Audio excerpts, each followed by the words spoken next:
¡Atención! Pórtense bien porque llegó el comando. No. Camina.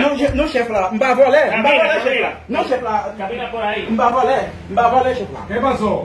Oh, pero mire, me callé este delincuente, comando, y hablando mi inglés, ofendiendo a uno. No, m'va voler. Excuse me. Do you speak in English? No, m'va parler anglais. Ah, pero ven acá. Gutiérrez, eso es creol. ¿Cómo creo eso, comando? Lo que se habla en Haití. Ah, yo pensé que era un moreno americano, pero como quiera, él está robando por todos los alrededores. Ah, por ¿tú ahí. estás robando aquí? No, m'va. ¿Tú hablas español? Sí, comando. Entonces dime, ¿qué es lo que está pasando? Bueno, comando, yo sinceramente yo te dije, y yo andaba por ahí, yo andaba todo roto, yo no tengo... ¿Eres ladrón o no eres ladrón?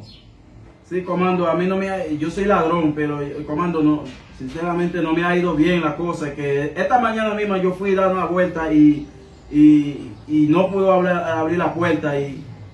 Comando, hasta con la chancleta me dieron las mujeres para allá, para el barrio y mire... O sea, le dieron una golpeada.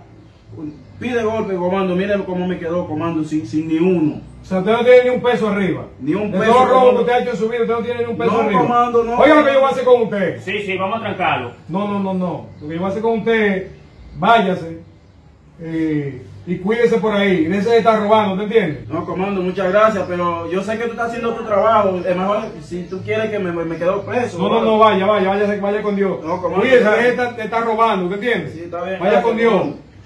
Explíqueme, comando. No, ¿cómo que te explique? Tú no oíste que ese ciudadano no tiene ni un peso encima.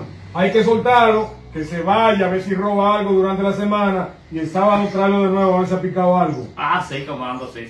Ya tú sabes, cuídate. Muy bien. Yo lo voy a buscar el sábado, pero para mí, ¿Cómo fue, Gutiérrez? para mi jefe, que es usted. Ah.